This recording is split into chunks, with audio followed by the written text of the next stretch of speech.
Hello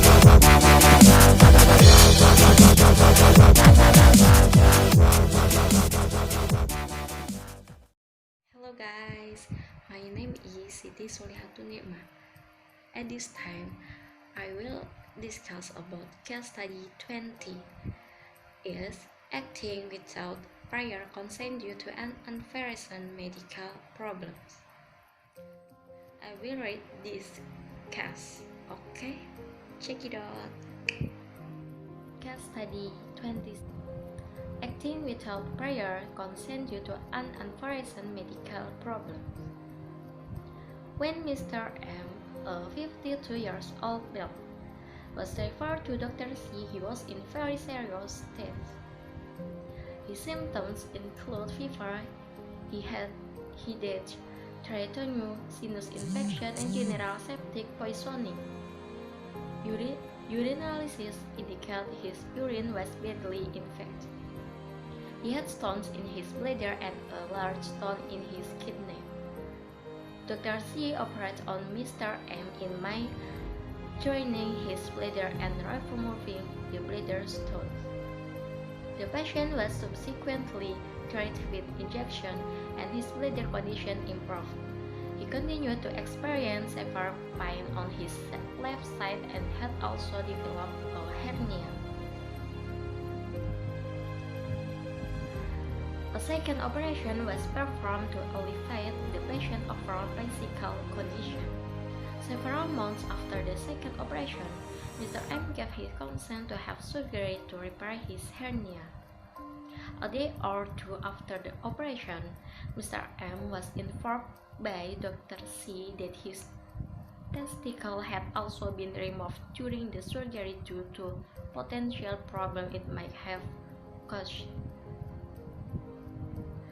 In response, Dr. M said he had not given his consent to the removal of his testicle and had never been informed that it might be necessary. Three eminent surgeons support the correctness of Dr. C's procedure. They state that no surgeon could have anticipated the condition and have future surgery had been necessary. Okay, this question is: so does Dr. C have postponed the operation until Mr. M was able to give his consent?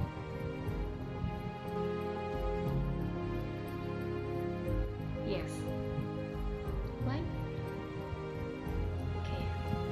Mr. M did not give his consent to the removal of his testicle.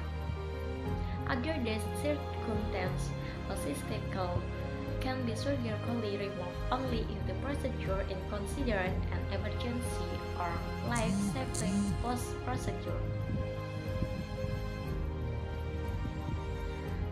If it does not constitute an emergency, then the patient must postpone the procedure until the patient gives his consent.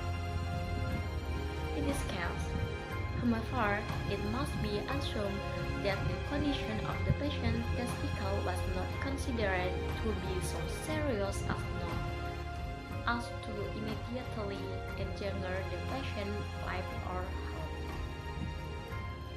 and that there was reasonable opportunity to obtain the patient's consent for surgical removal of the testicle.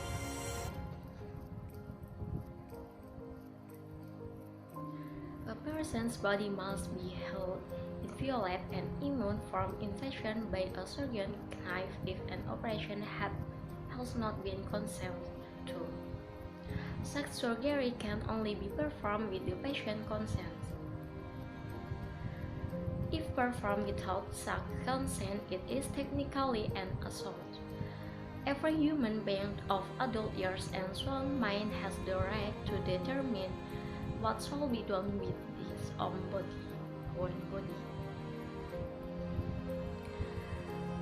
Require informed consent before performing any medical procedure.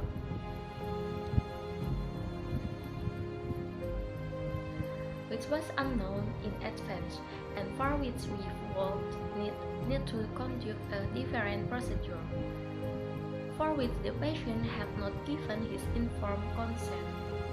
This problem can be solved in advance if the patient appoints a legal representative who may decide on his behalf, and or if the patient is aware of such a possibility before the beginning of the treatment and gives his informed consent to optional procedure in advance. According to the common point of view, if the patient is not in possession of the information in advance and did not give his consent to the matter, the new treatment must not be given and the patient consent must be obtained.